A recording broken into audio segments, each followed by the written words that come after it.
Hi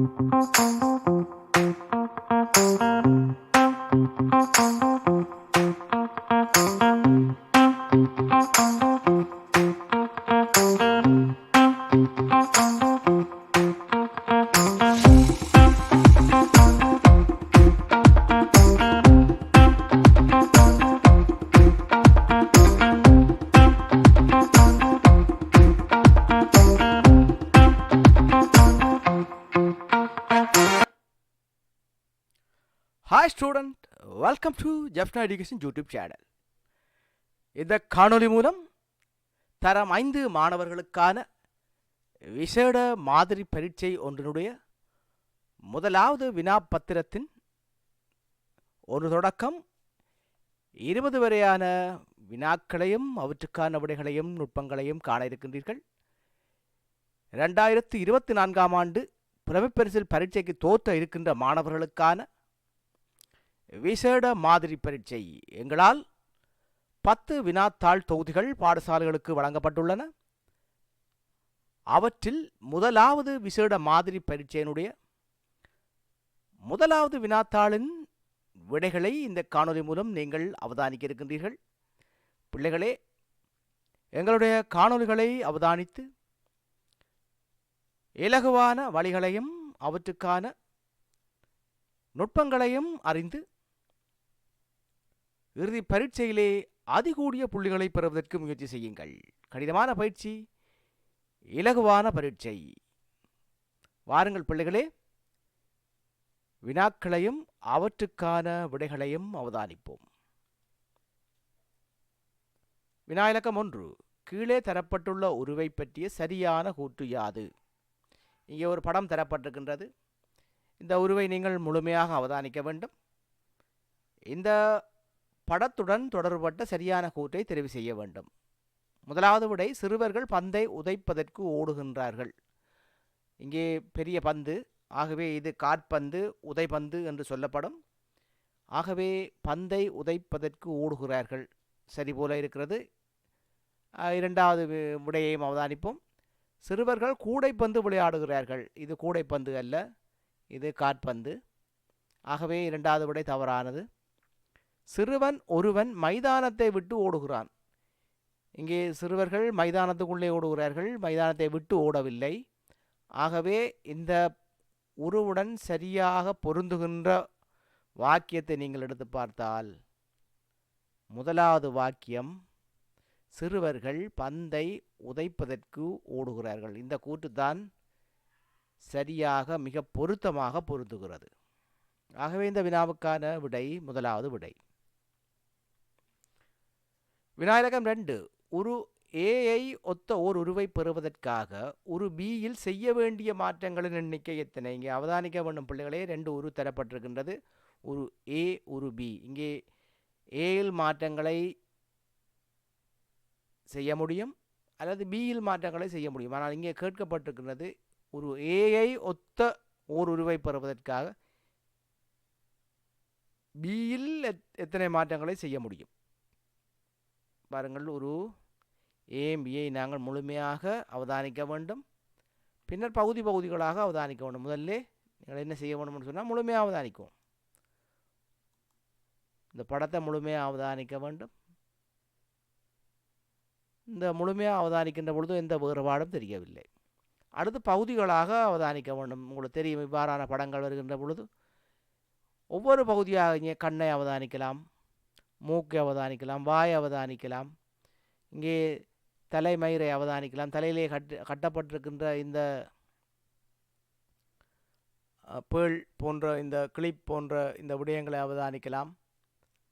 அடுத்து இந்த சட்டை, கைகள், கால்கள், இப்படி ஒவ்வொரு பகுதியாக அவதானிக்க வேணும். அப்பொழுதுதான் சரியான மாற்றங்களை நீங்கள் அறிந்து கொள்ள முடியும். அந்த வகையிலே பாருங்கள், இங்கே முதலாவது பியில் செய்ய வேண்டிய மாற்றம் இந்த பகுதியை பாருங்கள். இந்த சட்டையில் இதயம் போன்ற ஒரு அமைப்பு காணப்படுகிறது ஏயிலே. அந்த அமைப்பு இங்கே தலைகளாக இருக்கிறது. ஆகவே ஒரு மாற்றம். இரண்டாவது பாருங்கள், இந்த கையை அவதானியுங்கள். இந்த கையை இந்த படத்தை ஏ ஒரு எப்படி இருக்கிறது? மேல் நோக்கி இருக்கிறது விரல், இங்கே கீழ் நோக்கி இருக்கிறது அந்த விரல். ஆகவே 2 மாற்றம். மூன்றாவது மாற்றத்தை அவதானிங்கள். இங்கே காலை பாருங்கள். இந்த காலிலே இந்த சப்பாத்து முழுமையாக தெரிய இங்கே பகுதியாக தெரிகிறது. ஆகவே 3 மாற்றங்கள். இந்த வினாவுக்கான சரியான விடை 3 மாற்றங்கள்.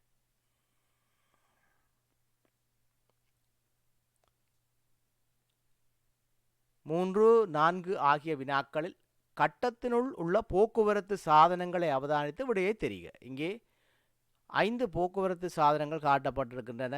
A, B, C, D, E என குறிக்கப்பட்டுள்ளன. பிள்ளைகளே, வினாக்களை வாசியுங்கள். வினா இலக்கம் 3. விசேட தொடர்புகளின் அடிப்படையில் 3 கூட்டங்களாக பிரிக்கும் போது ஒரு கூட்டத்தில் சேர்க்கக்கூடிய வாகனங்கள் 2 இந்த 5 வாகனங்களையும் ஏதோ ஒரு பண்பின் அடிப்படையில் 3 கூட்டமாகவும் 2 கூட்டமாகவும் வேறுபடுத்தலாம் என்று சொல்லப்பட்டிருக்கிறது. அந்த வகையில் 3 கூட்டங்களாக பிரிக்கும் போது ஒரு கூட்டத்தில் சேர்க்கக்கூடிய வாகனங்கள் ஏயையும் பியையும் சேர்க்கலாமா, அல்லது பியையும் சியையும் சேர்க்கலாமா, அல்லது சியையும் டியையும் சேர்க்கலாமா, அல்லது டியையும் இயையும் சேர்க்கலாமான்னு பார்ப்போம். இப்போ பாருங்கள்,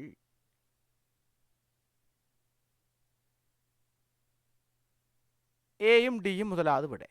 ஏ என்ன? துவிச்சக்கர வண்டி. டி என்ன? மாட்டு வண்டி. என்ன ஏனைய வாகனங்களை நீங்கள் எடுத்து பார்த்தீங்கன்னா 3 ஒரு கூட்டமாக்கினால் ஏனையவை எரிபொருளிலே இயங்கக்கூடியவை. இந்த துவிச்சக்கர வண்டிக்கும் மாட்டு வண்டிலுக்கும் எந்த எரிபொருளும் தேவையில்லை. அந்த வகையில் இந்த முதலாவது விட சரி போல இருக்குது. இரண்டாவது விடையை அவதானிப்போம். பியும் ஈயும். பியும் ஈயும் ஒரு கூட்டத்தில், இப்போ பாருங்கள், இந்த ஒரு கூட்டத்தில் இந்த பியையும் ஈயையும் சேர்க்கலாமா? ஏனைய 3 வாகனங்களையும் ஒரு கூட்டத்தில் சேர்க்கலாமா? இல்லை. சிஐயும் டியையும் பார்ப்போம். சிஐயும் டியை ஒரு கூட்டத்தில் சேர்த்து ஏனைய 3ஐயும் ஒரு கூட்டத்தில் சேர்க்கலாமா? ஆகவே மிக சரியான விடை ஏயும் டியும்.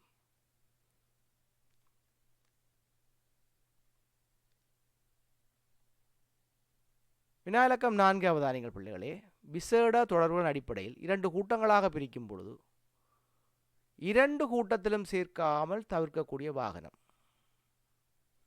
இப்போ விசேட தொடர்பின் அடிப்படையில் நாங்கள் 2 கூட்டங்களாக சேர்த்தால் ஒரு வாகனத்தை நாங்கள் வெளியில் விடலாம்.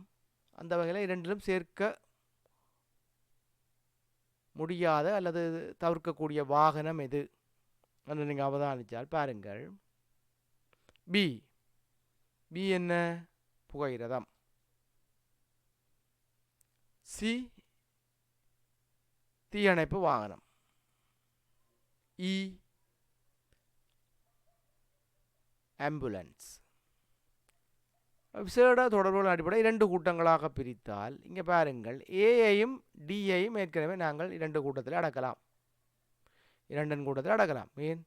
2ம் எரிபொருள் இல்லாமல் இயங்கக்கூடியது. இந்த பி அவதானியங்கள். பி போக்குவரத்துக்கு பயன்படக்கூடிய வாகனமாக இருந்தாலும் அதற்கான பாதை வித்தியாசமானது. இங்கே பாருங்கள், இந்த சியும் ஈயும் ரோட்டிலே செல்ல, இந்த பி என்பது தண்டவாளத்திலே செல்லக்கூடிய வாகனம். ஆகவே இந்த 2ம் வீதியில் செல்லக்கூடியது. இந்த ஏயும் டியும் எரிபொருள் இல்லாமல் செலுத்தக்கூடிய வாகனங்கள். இந்த பி என்பது வீதியில் செல்ல முடியாது, அதற்கென தனியாக ஒதுக்கப்பட்ட பாதையில் செல்ல வேண்டும். அந்த அடிப்படையில் 2 கூட்டத்திலும் சேர்க்காமல் தவிர்க்கக்கூடிய வாகனமாக இந்த புகையிரதத்தை நாங்கள் எடுத்துக்கொள்ளலாம்.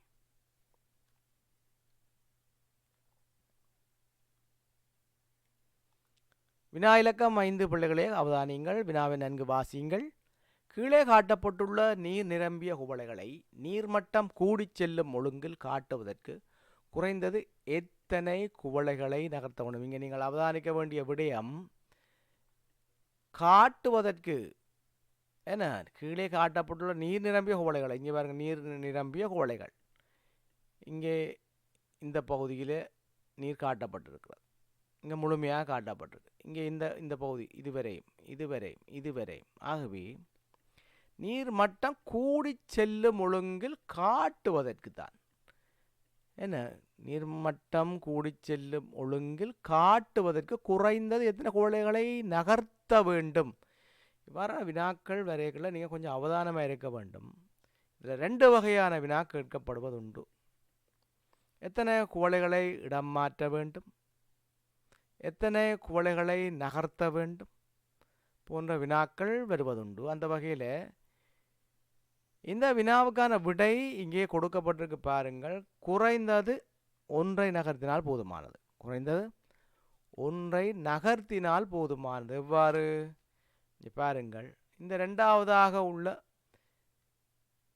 இந்த குவளையை இறுதியாக கொண்டே வைத்தால் இங்கே பாருங்கள், ஏறு வரிசையில் இருக்குது. ஏறு வரிசையில் ஒழுங்காக காட்டலாம். ஏறு வரிசையில் ஒழுங்காக காட்டலாம். சரி, இந்த வினாவுக்கு மிகச்சரியான விட 3வது விட. ஒரு குவளையை நகர்த்தினால் போதுமானது, ஏறு வரிசையில் காட்டலாம். சரியா? இது தொடர்பான வேறு வகையான வினாக்களை நாங்கள் அடுத்தடுத்த வினாபத்திரத்தில் அவதானிப்போம். அப்பொழுது மேலும் பல விளக்கங்களை உங்களுக்கு நாங்கள் வழங்கிக் கொள்வோம். சரியா? ஆகவே இந்த வினாவுக்கான சரியான விடை 3வது விடை. தரப்பட்ட படத்துடன் நேரடியாக தொடர்புடைய பொருத்தமான விடையை தெரிவு செய்க. இங்கே பாருங்கள், ஒரு படம் தரப்பட்டிருக்கிறது, மின்குமிழ். இந்த மின்குமிழுடன் தொடர்புடைய பொருத்தமான விடையை நீங்கள் தெரிவு செய்ய வேண்டும். வெப்பம், ஒளி, மின்சாரம், இரவு. பாதுகாப்பு, கல்வி, நவீனம், நித்திரை. இரவு, மின்சாரம், ஒளி, சிக்கனம். இங்கே இது பாதுகாப்புக்கு பயன்படுத்தப்படும். இரவிலே வெளிச்சமாக இருந்தால் எந்த பயமும் எங்களுக்கு இருக்காது. ஆகவே பாதுகாப்புக்கு இது பயன்படுது. கல்வி, படிப்பதற்கு பயன்படும். வெளிச்சமாக இருந்தால் படிக்கலாம். நவீனம், இது நவீன கண்டுபிடிப்பு. நித்திரை, மின்குமிழை நாங்கள் நித்திரைக்கு பயன்படுத்துகிறோம். ஆகவே இங்கே நாங்கள் இந்த 2வது விடையில் பாருங்கள், நித்திரை என்பதுடன் இந்த மின்குமிழ் தொடர்பு அற்றது. இரவு, மின்குமிழ் இரவு நேரத்தில் தேவை. மின்சாரத்தில் இருக்கும், ஒளி தரும். சிக்கனம், இங்கே பாருங்கள், சிக்கனம். மின்சாரத்தை இந்த மின்குமிழை பயன்படுத்தினா சிக்கனமா? இல்லை, செலவு தான். என்ன, சிக்கன மின்குமிழ் வேற இருக்கு. வெப்பம், இந்த மின்குமிழ் ஒளிரும் பொழுது வெப்பம் வரும். ஒளி, இந்த மின்குமிழுடன் தொடர்புடையது ஒளி, வெளிச்சம். மின்சாரம், இந்த மின்குமிழ் இயங்குவதற்கு மின்சாரம் தேவை. இரவு நேரத்துடன் தொடர்புடைய இரவு நேரத்தில் இந்த மின்குமிழை நாங்கள் ஒளிரச் செய்வது வழமை. ஆகவே இந்த வினாவுக்கான சரியான விடையை நீங்கள் எடுத்து பார்த்தீங்கன்னா மிக பொருத்தமான விடை 1வது விடை. மிக பொருத்தமான விடை 1வது விடை. வினா இலக்கம் 7. இலங்கைக்கு கிழக்கே அமைந்துள்ள நாடுகளின் நேரங்கள் இலங்கை நேரத்தினை விட முந்தியது பிந்தியது கூற முடியாது. இலங்கை கிழக்கே உள்ள நாடுகளை நீங்கள் எடுத்து பார்த்தீங்கன்னா, மாலத்தீவு, சிங்கப்பூர் போன்ற நாடுகளை நீங்கள் எடுத்து பார்த்தீங்கன்னு சொன்னால்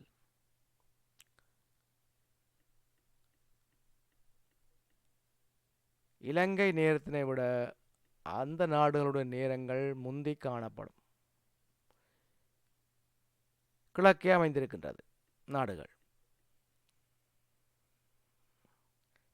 தெற்கே அமைந்திருக்கிற நாடுகளை பார்த்தீங்கன்னு சொன்னால் இந்த ஆப்பிரிக்கா போன்ற நாடுகள் மேற்கே அமைந்திருக்கிற நாடுகள். இலங்கைக்கு மேற்கே அமைந்திருக்கிற நாடுகள் ஆப்பிரிக்கா போன்ற நாடுகள் எடுத்து பார்த்தீங்கன்னு சொன்னால் இலங்கை நேரத்தை விட பிந்திய நேரத்தை கொண்டது. எவ்வாறு? இங்கே பாருங்கள், இலங்கை. இந்த இலங்கை எடுத்து பார்த்தால் இலங்கையின் கிழக்கு பகுதி எங்கே இருக்குது? இந்த பகுதியில் இருக்குது. மேற்கு பகுதி எந்த பகுதியில் இருக்குது? இந்த பகுதியில் இருக்குது.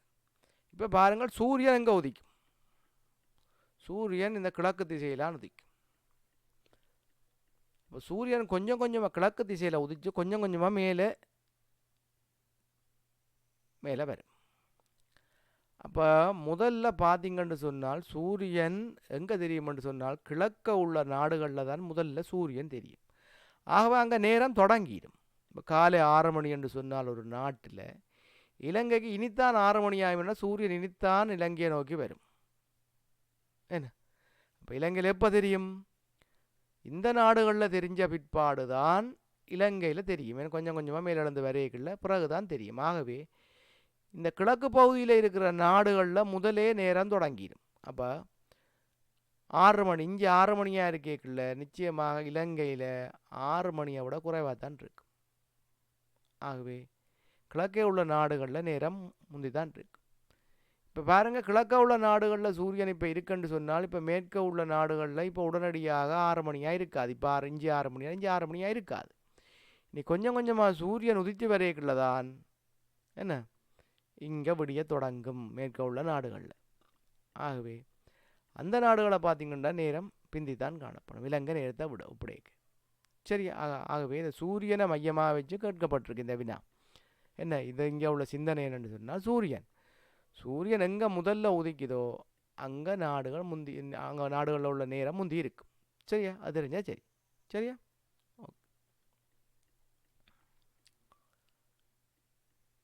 வினா இலக்கம் 8. ஒரு பந்தியில் உள்ள 4 வரிகளும் இடம் மாறி உள்ளன. அவற்றினை சரியாக ஒழுங்குபடுத்தினால் கிடைக்கும் விடையை தெரிவு செய்.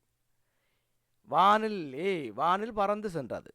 பி, விமானி விமானத்தை செலுத்தினான். பயணிகள் விமானத்தில் ஏறினர். விமானம் ஓடு பாதையில் ஓடி. இங்கே பாருங்கள், இந்த வினாவுக்கான விடை 3வது விடை. சிய பாருங்க, என்ன பயணிகள் விமானத்தில் ஏறினர். பி என்ன விமானி விமானத்தை செலுத்தினான். டி என்ன விமானம் ஓடுபாதையில் ஓடி வானில் பறந்து சென்றது. மிக பொருத்தமான விடை 3வது விடை. சரியா? இப்போ பயணிகள் விமானத்தை ஏறினோட விமானத்தை செலுத்துகிறான். விமானம் ஓடுபாதையில் ஓடி வானில் பறந்து சென்றது. சரியா? 2 கம்பி துண்டுகளை ஒன்றோடு ஒன்று ஒட்டுவதற்கு 2 நிமிடங்கள் எடுக்கும். 2 கம்பி துண்டுகளை நாங்கள் ஒன்றோடு ஒன்று ஒட்டுவதற்கு 2 நிமிடங்கள் எடுக்கும் எனின் அவ்வாறான 4 கம்பி துண்டுகளை ஒன்றோடு ஒன்று ஒட்டுவதற்கு எத்தனை நிமிடங்கள் எடுக்கும்? மிக இலகுவான வினா. இந்த வினாவுக்கான விடை 6 நிமிடங்கள் எடுக்கும். எப்படி பாருங்கள், 2 கம்பி துண்டுகள் இருந்தால் 2 ஒட்டுறதுக்கு எவ்வளோ நிமிடம் எடுக்கும்? 2 நிமிடம் எடுக்கும். அப்போ 4 கம்பி துண்டுகள் என்று சொன்னால் எத்தனை இடத்தை ஒட்ட வேண்டி இருக்கும்? 3 இடத்தை ஒட்ட வேண்டி இருக்கும். சரியா? பாருங்கள், 4 கம்பி துண்டுகள் இருக்குது. எத்தனை இடத்தை ஒட்ட வேணும்? 3 இடத்தை ஒட்ட வேணும். அப்போ ஒரு இடத்தை ஒட்டுறதுக்கு 2 நிமிடம் என்று சொன்னால் 3 இடத்தை ஒட்டுறதுக்கு எத்தனை நிமிடம்? 6 நிமிடம். சரியா? Right, good. அருகே உள்ள உருவை பெறுவதற்கு ஒன்றன் மீது ஒன்றை வைக்க வேண்டிய அடைப்புகளை கொண்டபடியே தெரிவு செய்க. இங்கே பாருங்கள், இங்கே TOH என்ற ஆங்கில எழுத்து காட்டப்பட்டிருக்கிறது. இதை ஆக்குறதுக்கு ஒன்றன் மீது ஒன்று வைக்க வேணும். இப்போ முதலாவது இந்த உருவை அப்படியே இதுக்கு மேலே தூக்கி வச்சா என்ன வரும்? இதை இதுக்கு மேலே தூக்கி வச்சா என்ன வரும்? இதை இதுக்கு மேலே தூக்கி வச்சா என்ன வரும்? உங்களுக்கு தெரியும், ஏதோ ஒரு கிடைக்கும் தானே. இப்போ இதை பெற வேணும் என்று சொன்னால் எந்த உருக்களை நீங்கள் எடுத்து ஒன்றன் மேல் ஒன்று வைக்கணும் என்று சொன்னால் 2வது உருவத்தான் எடுத்து ஒன்றன் மேல் ஒன்று வைக்கணும். சரி, இப்போ பாருங்கள், இந்த கோடு இப்படி இருக்கு. இஞ்சி எப்படி வரப்போகுது? இந்த கோட்டுக்கு மேலே வரப்போகுது. இப்படி வரும். இங்கே எனக்கு மேலே கீழே கோடு இருக்கு. அப்போ இந்த கோடில் எப்படி வரப்போகுது? இப்படி வர நடுவில் இருக்கு. அப்போ நடுவில் வந்து எப்படி வரும்? TOH. சரியா? இவ்வாறு நீங்கள் வரைந்து பார்க்கலாம். சரியா? குட். அப்போ இந்த வினாவுக்கான விடை 2வது விடை. கீழே உள்ள கட்டத்தில் உள்ள AB ஆகிய வெற்றிடங்களுக்கு பொருத்தமான எண்கள் முறையே இவை. இங்கே ஒரு கோல அமைப்பிலே இந்த எண்கள் நெய்யறியிலே காட்டப்பட்டிருக்கிறது. இலகுவாக கண்டுபிடிக்க வேணும். அது ஏதோ ஒரு கோல ஒழுங்கு தான் இருக்கு. சரியா பாருங்க. இப்போ இந்த 6 18 20 12 30 6 இது எப்படி வந்தாண்டு கண்டுபிடிச்சா சரி. இப்போ பாருங்க 2 3 5 5 3 6 சிம்பிளாக வந்துட்டுது. அப்போ இங்கே 3 3 6 6ஓட என்னத்தை கூட்டினா 18 வரும். 12 கூட்டணும். ഇവിടെ இருக்கா 12 இல்லை. ஆகவே அந்த விட தவறு. அப்போ அது இல்லை கெஸ்ஸிங் அது இல்லை. என்ன இப்போ வேறு ஏதோ இருக்கு. என்ன என்ன இருக்கு பாருங்க. இப்போ பாருங்க முதலாவது நிறையாவதா நீங்கள் நிறை என்ன நிரல் நிரல் முதலாவது நிரல் மேலே இருந்து கீழே நிரல் இது நிறை சரியா ரைட். இப்போ பாருங்க 3 6 6 2 12 3 6 6 2 12 3 6 6 2 12 இங்கே வந்துருக்கு. இப்போ இது இது 3 9 இங்கே 3 முடியாண்டு வைப்போம். 3 9 9 5 45 இங்கே இருக்க 45 இல்லை. அப்போ 2 6 6 5 30 6 5 30 குட். அப்போ பாருங்க இப்போ இதில் 2 ஏக்கு பதில் என்ன வரணும் 2 எங்கே இருக்குது ஏக்கு பதில் 2 போடக்கூடியது முதலாவது விடையில் முதலாவதாக இருக்கா இல்லை. அப்போ இந்த விட வராது. இந்த மூன்றாவது விடையில் பாருங்க இல்லை இந்த விட வர முறையே வரணும்னு சொன்னால் இந்த விட தான் வர வேணும். ஆகவே இந்த வினாவுக்கான விட ரெண்டாவது விட உடனே நாங்கள் தெரிவு செய்யலாம். இதையும் செக் பண்ணி விடுவோம் பாங்க 3 3 3 3 அப்போ இதில் என்ன வரணும் 2 6 அப்போ சரியாக இருக்கு. ஆகவே 2 2 ஆகவே இந்த வினாவுக்கான விட என்ன 2 2 சரியா. இவ்வாறு நீங்கள் பார்க்கணும். இப்போ பாருங்க 3 6 இந்த நிதி எடுத்து பாருங்க 3 6 6 6 2 6 6 3 18 5 10 12 20 ஆகவே இது சரி சரியா. அப்போ இந்த வினாவுக்கான விட 2 2. விமலா தனது வீட்டில் உள்ள அலுமாரியின் இரகசிய பூட்டினை திறப்பதற்கான இரகசிய இலக்கத்தினை கமலாவிற்கு பின்வருமாறு கூறினார். வினாலக்கம் 12 முதலாம் இலக்கம் 4ஆம் இலக்கத்தின் 5 மடங்கு. இங்கே கவனிக்க வேண்டிய விஷயம் பாருங்க. இந்த முதலாவது இலக்கம் 4ஆம் இலக்கத்தினுடைய 5 மடங்கு. இந்த முதலாவது இலக்கம் 4ஆவது இலக்கத்தின் 5 மடங்கு சரி. இந்த முதலாவது இலக்கம் 4ஆம் இலக்கத்தின் 5 மடங்கா இல்லை. அப்போ இந்த விட வராது. இந்த முதலாவது இலக்கம் 4ஆம் இலக்கத்தின் 5 மடங்கு இதுவும் பெறலாம் இதுவும் பெறலாம் இதுவும் பெறலாம் ரைட். அடுத்த பார்ப்போம். 2ஆம் இலக்கம் 3ஆம் இலக்கத்தின் 4 மடங்கு. இந்த 2ஆவது இலக்கம் 3ஆவது இலக்கத்தின் 4 மடங்கு 4 8 சரி இது சரி. இதை பார்ப்போம். இது மாறி இருக்கு பாருங்க.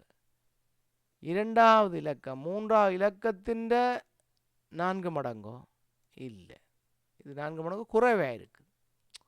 என்ன 4 மடங்கா இல்லை 4 மடங்கு குறைவாக இருக்குது. ஆகவே இந்த விட வராது. ஆகவே இந்த வினாவுக்கான சரியான விட எது ரைட். விமலா கூறிய ரகசிய இலக்கம் 58 21 சரியா. வினா இலக்கம் 13 அருகே தரப்பட்டுள்ள உருவில் இனங்காணத்தக்க முக்கோணிகளின் எண்ணிக்கை யாது. இந்த வினாவுக்கான விட 7. அவதானிங்க பிள்ளைகளே இது 1 2 3 4 பெரிய முக்கோணம் இருக்குது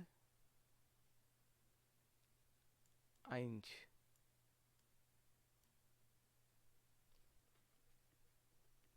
சரியா. இதில் ஒன்று இருக்கு பாருங்க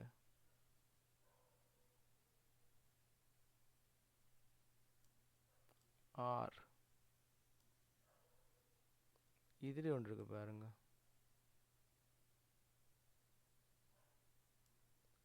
7. ஆகவே இங்கே இனங்காணத்தக்க முக்கோணிகளின் எண்ணிக்கை 7.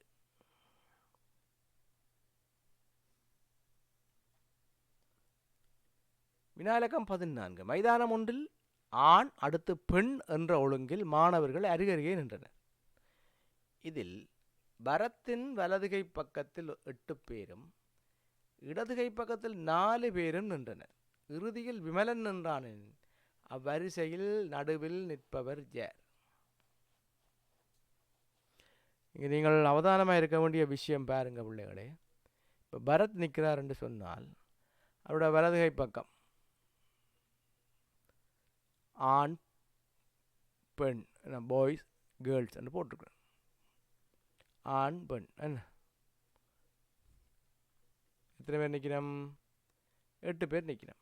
நீ பாருங்க, கண்டி பாருங்க, 1 ஆண் பெண் ஆண் பெண் ஆண் பெண் ஆண் பெண், 1 2 3 4 5 6 7 8 பேர் நிற்கிறோம். இடதுகை பக்கம் 4 பேர் நிற்கிறோம். ஏன் இந்த பொண்ணில் தொடங்க கேர்ள்னு தொடங்குது? இவர் ஆண் தானே, பரத் ஆண் தானே என்ன? அப்போ இவர் யாராக இருக்கும்? இவர் பாய். சரியா? பரத்தையும் கணக்கில் எடுக்கணும். இப்போ கேள்வி என்னண்டா, இறுதியில் விமலன் என்றான். இப்போ நாங்கள் என்ன சொல்லணும், இங்கே விமலனை கொண்டே போடுற இல்லையா ஆனண்டு போட்டு திருப்பி. ஏன் இறுதியில் நிற்கிறாள்? இதில் பாருங்க, போய் தானே, ஆண் தானே. அப்போ இவர் விமலனாக இருக்கலாம் தானே, இவர் விமலனாக இருப்பார். இறுதியாக நிற்கிறவர் விமலனாக இருப்பார். அப்போ அதை பற்றி எங்களுக்கு பிரச்சனை இல்லை. வருஷம் நடுவில் நிற்பவர் தான் சேரண்டு. இப்போ இங்கே 8 பேர் இருக்கணும், இவரோட சேர்த்து 9, இங்கே பின்னுக்கு 4 பேர், அப்போ மொத்தம் 13 பேர் நிற்கணும். மொத்தம் 13 பேர். இங்கே 14 எடுத்தால் போல. இப்போ 13 பேர் என்று சொன்னால் இப்போ நடுவில் நிற்கிறாள் யார்?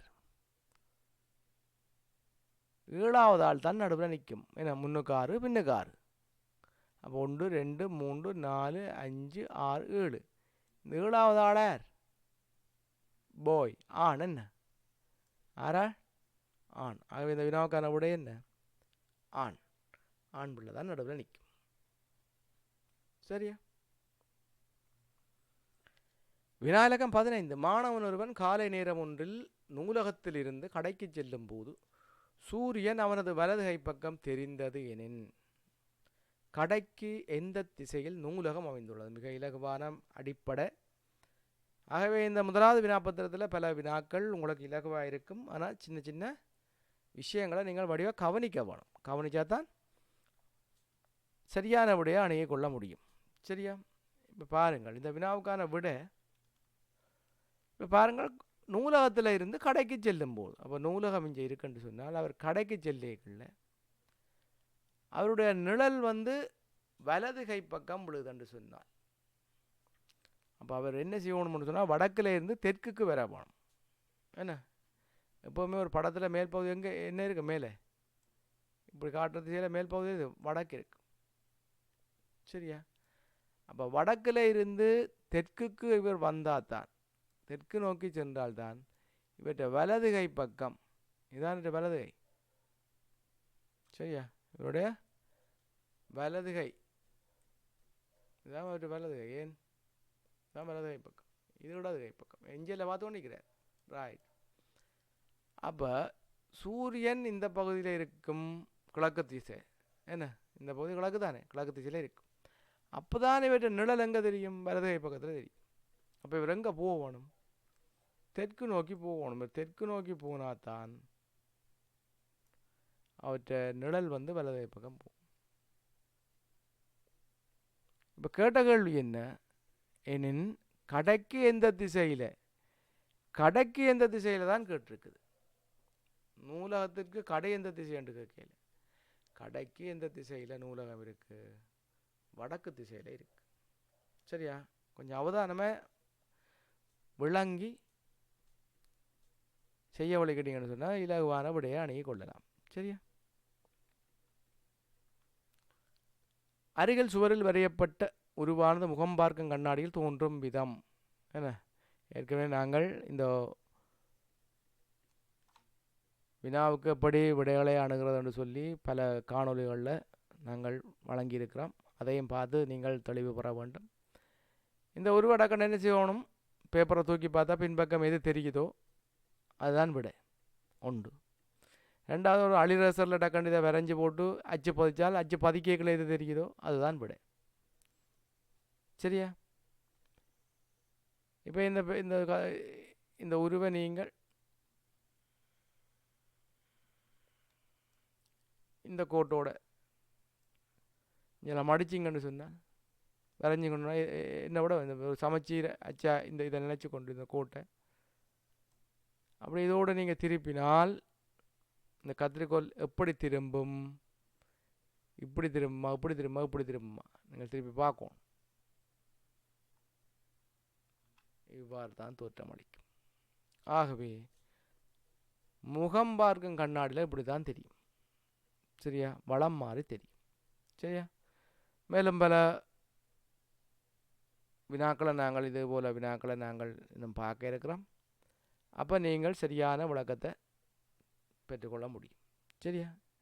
இதோட மேலும் விளக்கத்தை பெற விரும்பினா ஏற்கனவே எங்களுடைய காணொலிகளில் பல்வேறு வகையான விளக்கங்கள் இந்த வினா தொடர்பாக வழங்கப்பட்டிருக்கு. அதையும் பார்த்து நீங்கள் தெளிவு பெறலாம். வினா இலக்கம் 17. 31ஆம் தேதி புதன்கிழமையில் முடியும் மாதம் ஒன்றில் திங்கட்கிழமைகள் வரும் திகதிகளின் கூட்டுத்தொகை.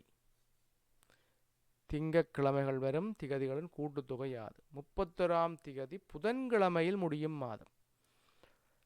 உங்களுக்கு தெரியும், நீங்கள் இப்போவே பாடமாக்கி வச்சிருப்பீங்க. 30 நாள் 31 நாட்கள் எந்தெந்த மாதத்தில் இருக்கும்.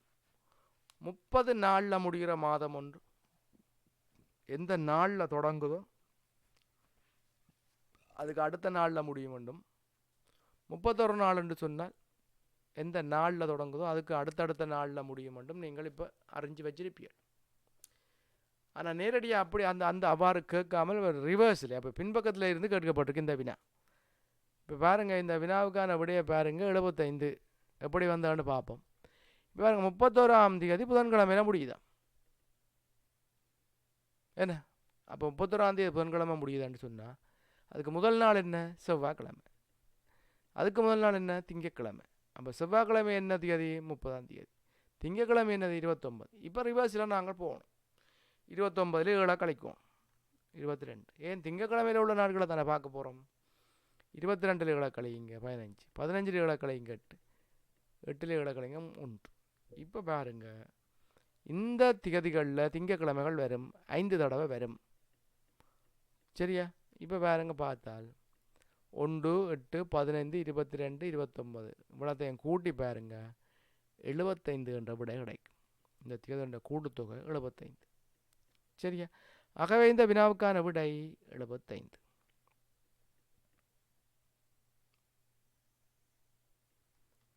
கவினும் சுபாவும் இருப்பது என்னுடைய வலதுகை பக்கத்தில் ஆகும். எனினும் சுபாவிற்கு வலதுகை பக்கம் நான் அமர்ந்திருந்தேன் முன்னே பார்த்து கொண்டிருப்பவர் யார்? இந்த வினாவுக்கான விடை அவதானிக்கிறதுக்கு முதல் இது எவ்வாறு செய்கிறேன்னு பாருங்கள். முதலாவது இவ்வாறான வினாக்கள் வருகின்ற பொழுது இந்த வழியை நீங்கள் முதல் அறிஞ்சு கொள்ளுங்கள். அடுத்தடுத்த வினாத்தாள்களில் வர வினாக்களை மிக இலகுவாக நீங்கள் செய்து கொள்ளலாம். இறுதி பரீட்சையில் இவ்வாறான வினா வந்தால் மிகச்சிறப்பாக நீங்கள் சரியான விடையை செய்து கொள்ள முடியும். இங்கே பாருங்க, கவின் என்ன, கவினும் சுபாவம் இருப்பேன் என்னுடைய வலதை பக்கம். முதல்ல நான் ரெண்டு முறையில் அமர்ந்திருக்கலாம். உண்டு அப்படியே முன்ன பார்த்து கொண்டும் இருக்கலாம், எதிரே அப்படியே பின்பக்கம் பார்த்தவாறும் இருக்கலாம். என்ன, முன்னுக்கு தெரியக்கூடிய மாதிரியும் பின்பக்கம் தெரியக்கூடிய மாதிரியும் நான் இருக்கலாம். இப்போ முதலாவது இங்கே பார்த்து கொண்டு கேட்கல, என்ன முன்ன பார்த்து கொண்டு கேட்க அவற்றை வலது கை எது இடது கை இது மாறி இருக்கும் பாருங்க. இது வலது கை, என்ன இதுதான் வலது கை, இது இடது கை. ஆனால் இங்கே மாறப்போது பாருங்க, எதிரை பார்த்து கொண்டு கேட்கல, என்ன எதிரை பார்த்து கொண்டு கேட்கல மாறும். என்ன இது வலது கை, இது இடது. சரியா? அப்போ இது ரெண்டு விஷயம் உங்களுக்கு தெரிஞ்சிருக்க வேணும். இது ரெண்டும் தெரிஞ்சால் நீங்கள் இந்த வினாவுக்கு சிறப்பாக உடைய அணுகிக்கொள்ளலாம். இப்போ பாருங்கள், இங்கே பார்த்து கொண்டு இருந்தால் முன்னோக்கி பார்த்து கொண்டு இருந்தால் இவற்றை வலது கை பக்கம் கவினும் சுபாவும் இருக்கலாம், இப்படி இருக்கலாம். ஆனால் இங்கே சொல்லப்பட்டிருக்கு என்னண்டா, எனினும் சுபாவிற்கு வலது கை பக்கம் நான் அமர்ந்திருந்தேன். இப்போ சுபா இப்படி எங்களை பார்த்து கொண்டு இருந்தா சுபாவுக்கு எது வலது கை பக்கம்? இங்கே இருக்குது வலது கை சுபாவுக்கு. அப்போ இந்த பக்கம் இருக்கிறார், நான் இந்த பக்கம் இருக்கிறேன். இல்லை, அப்போ சுபா இப்படி இருந்திருக்க வேணும். சுபா இப்படி பார்த்தோன்னு இருந்திருக்கணும். என்ன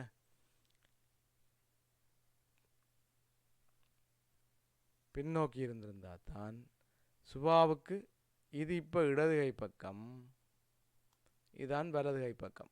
வலது கை பக்கம் யார் இருக்கிறேன்? நான் இருக்கிறேன். இப்போ தான் இது சரியான அமைப்பு. இந்த அமைப்பில் பார்த்தீங்கன்னு சொன்னால் முன்னே பார்த்து கொண்டிருப்பவர் யார்? கவினும் பார்த்து கொண்டிருக்கிறார், நானும் பார்த்து கொண்டிருக்கிறேன். சரி, கவின் அங்கே பார்த்து கொண்டு இருந்தால் எங்களுக்கு பிரச்சனை இல்லை. கவின் அங்கே பார்த்து கொண்டு இருந்தால் முன்னே பார்த்து கொண்டிருப்பது நான். என்ன கவினை பற்றி ஏதாவது சொல்லியிருக்கா? அங்கே பார்த்து கொண்டிருக்கிறார், எந்த பக்கம் இருக்கிறார்? கவினுக்கு கவினுடைய எந்த பக்கத்தில் நான் இருக்கேன்னு சொல்லப்பட்டிருக்கேன் இல்லை தானே? அப்போ கவின் அங்கேயும் பார்த்து கொண்டிருக்கிறான். ஏன்னா ஆகவே கவின் அங்கே பார்த்து கொண்டிருப்பாரா இருந்தால் நான் தான் இங்கே பார்த்து கொண்டிருக்கிறேன். இல்லைன்னு சொன்னால் கவினும் இங்கே பார்த்து கொண்டிருப்பார், நானும் இங்கே பார்த்து. சரி, இங்கே பாருங்க, அங்கே பார்த்து கொண்டு நான் இருந்தால் என்ன பின்பக்கம் தெரியக்கூடிய மாதிரி இருப்பேனா இருந்தால் எந்த வலது கை பக்கம் தான் யார் இருக்கணும்? கவினும் சுபாவும் இருக்கு. இப்போ பாருங்க, சுபாவுக்கு வலது கை பக்கம் தான் நான் இருக்கிறேன். இப்போ சுபாவுக்கு தான் வலது கை பக்கம் நான் தான் இருக்கேன். இப்போ முன்னே பார்த்து கொண்டிருக்கிறார்களார்? கவினும் பார்த்து கொண்டிருக்கலாம், சுபாவும் பார்த்து கொண்டிருக்கலாம். சரி, கவினை எதிராக பார்த்து கொண்டிருந்தால் சுபா என்ன பார்த்து கொண்டிருக்கலாம். ஆகவே இந்த வினாவுக்கு விடையை பார்த்தீங்கன்னு சொன்னால் சுபாவும் பெறலாம், நானும் பெறலாம். ஆகவே இந்த வினாவுக்கான விடை ஓப்பனாக வழங்கப்பட்டிருக்கிறது. இது 3 விடையும் வர்றதுக்கான வாய்ப்பு இருக்கு. என்ன இந்த 3 விடையும் வருவதற்கான வாய்ப்பு இருக்கிறபடியால் எந்த விடையை நீங்கள் போட்டிருந்தாலும் சரி, நீங்கள் இந்த முறையில் பார்க்கல நானுண்ட விட வரும், இந்த முறையில் பார்க்க சுபாண்ட விட வரும். என்ன ஆகவே கவினை பற்றி எதையும் சொல்லல. ஆகவே கவின் முன்னுக்கும் பார்க்கலாம், பின்னுக்கும் பார்க்கலாம். ஆகவே 3 விடையும் சரியான விடையாக கொள்ள முடியும் என்ற காரணத்தால் ஓப்பனாக இந்த வினாவுக்கு புள்ளி வழங்கப்படுகிறது. எந்த வினாவுக்கு விடை அளிச்சிருந்தாலும் அவர்களுக்கு 2.5 புள்ளி கிடைக்கும். சரியா? இந்த விளக்கத்தை நீங்கள் அறிஞ்சு கொள்ளுங்க. இது மிக பயனுள்ள விளக்கமாக உங்களுக்கு அமைஞ்சிருக்கும். ஏனென்று சொன்னால் அடுத்தடுத்த பரீட்சையில் இது நிச்சயமாக கை கொடுக்கும். இறுதி பரீட்சையிலும் சில வேளைகளில் உங்களுக்கு கை கொடுக்கும். சரியா?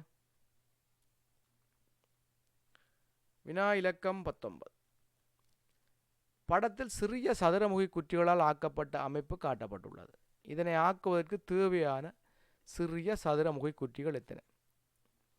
இங்கே பாருங்கள், நீங்கள் சரியான விடையை எழுதியிருப்பீங்க. சில நேரம் 21 விடை போட்டிருப்பீங்க. ஏனென்று சொன்னால் இந்த பகுதியிலே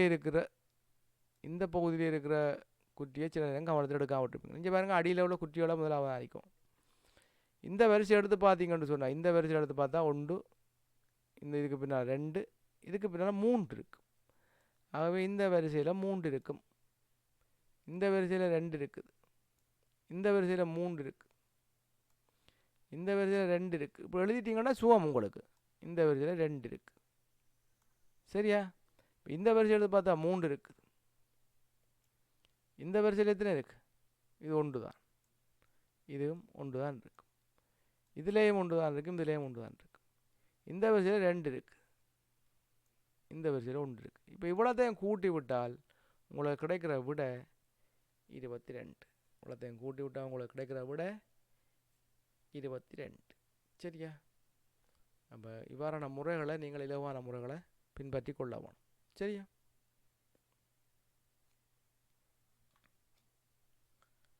வினா இலக்கம் 20. தை மாதம் ஒன்றில் செவ்வாய்க்கிழமை 5 தடவைகள் வந்தது எனின் இம்மாதத்தில் நிச்சயமாக 4 தடவைகள் வந்திருக்கக்கூடிய நாள் இது. மிக இலகுவான வினா. கேள்வி நீங்கள் நன்கு வாசித்து அவதானிக்க வேண்டும். இங்கே பாருங்கள், தை மாதம் ஒன்றில் செவ்வாய்க்கிழமை 5 தடவைகள் வந்தது. உண்மையில் தை மாதம் ஒன்றில் ஒரு நாள் 5 தடவை வர வேண்டுமா இருந்தால் அது 1ஆம் தேதி 2ஆம் தேதி 3ஆம் தேதியில் வர்ற நாட்களாக இருக்க வேணும். ஏனென்று சொன்னால் தை மாதத்தில் 31 நாட்கள் இருக்கும். இந்த 31 நாட்களை கொண்ட மாதத்தில் 3 திகதிகளில் வார நாட்கள் 5 தடவை வரும். அதாவது 1ஆம் தேதி 2ஆம் தேதி 3ஆம் தேதிகளில் வார நாட்கள் 5 தடவைகளில் வரும். ஆகவே பாருங்கள், இந்த 1ஆம் தேதி செவ்வாய்க்கிழமை என்று சொன்னால் 5 தடவை வரும். 2ஆம் தேதி செவ்வாய்க்கிழமை என்று சொன்னால் 5 தடவை வந்திருக்கும். 3ஆம் தேதி செவ்வாய்க்கிழமை என்று சொன்னால் 5 தடவை வந்திருக்கும். இப்போ எங்களுக்கே தெரியும் எத்தனாம் தேதி செவ்வாய்க்கிழமை தெரியாது. ஆகவே 1ஆம் தேதி செவ்வாய்க்கிழமையாக இருந்திருந்தால் 2ஆம் தேதி புதன்கிழமை, 3ஆம் தேதி வியாழக்கிழமை. ஆகவே புதனும் 5 தடவை வரும், வியாழனும் 5 தடவை வரும். அப்போ ஏனைய நாட்கள் 4 தடவை தான் வரும். சரியா? ஏனைய நாட்கள் 4 தடவை தான் வரும். சரி, அடுத்ததை பார்ப்போம். சில வேளைகளில் செவ்வாய்க்கிழமை 2ஆம் தேதியாக இருந்திருந்தால், 2ஆம் தேதியும் செவ்வாய்க்கிழமை இருக்காது, 3ஆம் தேதியாக இருந்திருக்கும், புதன்கிழமையாக இருந்திருக்கும். அப்போ 1ஆம் தேதியாக இருந்திருக்கும், திங்கட்கிழமையாக இருந்திருக்கும். விளங்கிட்டா? இப்போ செவ்வாய்க்கிழமையே 1ஆம் தேதியாக இருந்திருந்தால் புதன்கிழமை 2ஆம் தேதி, வியாழக்கிழமை 3ஆம் தேதி. செவ்வாய்க்கிழமை 2ஆம் தேதியாக இருந்திருந்தால் 1ஆம் தேதி திங்கட்கிழமை, 3ஆம் தேதி புதன்கிழமை. ஆகவே இந்த 3ம் 5 நாட்களில் வரும்.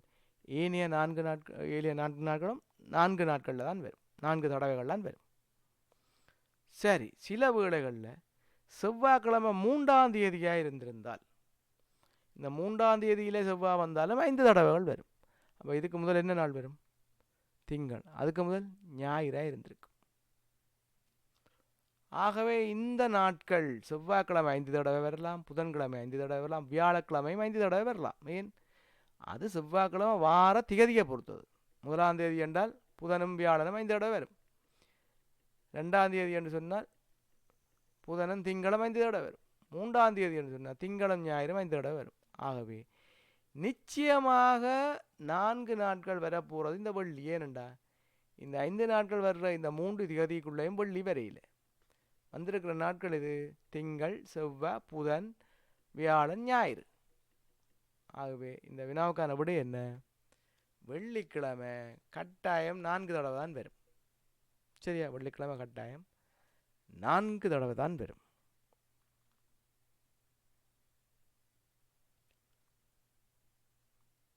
ஓகே, நாங்கள் இதுவரைக்கும் எங்களுடைய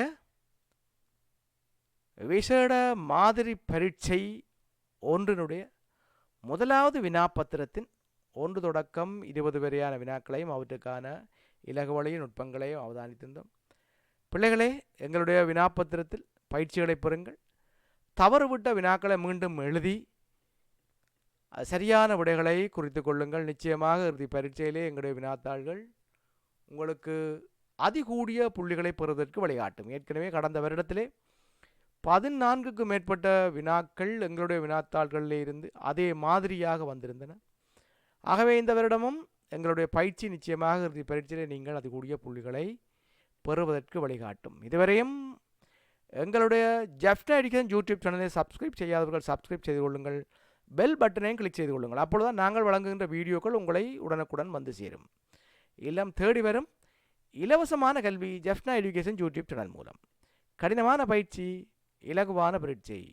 அடுத்த காணொலியிலே இந்த முதலாவது விசேட மாதிரி பரீட்சையினுடைய முதலாவது வினாப்பத்திரத்தின் 21 தொடக்கம் 40 வரையான வினாக்களையும் அவற்றுக்கான இலகுவழி நுட்பங்களையும் நீங்கள் அவதானிக்கலாம். ஜெஃப்னா எஜுகேஷன் யூடியூப் சேனல் தரம் 3, தரம் 4, தரம் 5 மாணவர்களுக்கான விசேட வழிகாட்டல் வகுப்புகளை வழங்குகின்றது. முற்றிலும் இலவசமாக வழங்கி வரும் இந்த எல்லாம் தேடி வரும் இலவசமான கல்வியை பெற்று இறுதி பரீட்சையிலே அதிகூடிய புள்ளிகளை பெற்றுக் கொள்ளுங்கள். எங்களுடைய வினாத்தாள்கள் தொடர்பான சந்தேகங்கள் இருப்பின் 076 47 54 163 என்ற இலக்கத்துடன் தொடர்பு கொண்டு உங்கள் சந்தேகங்களை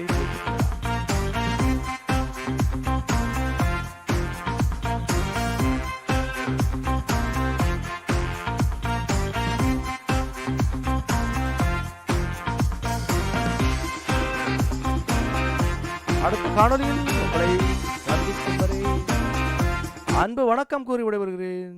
நன்றி, வணக்கம். உங்கள் ஆசிரியர் பா. சசிகுமார்.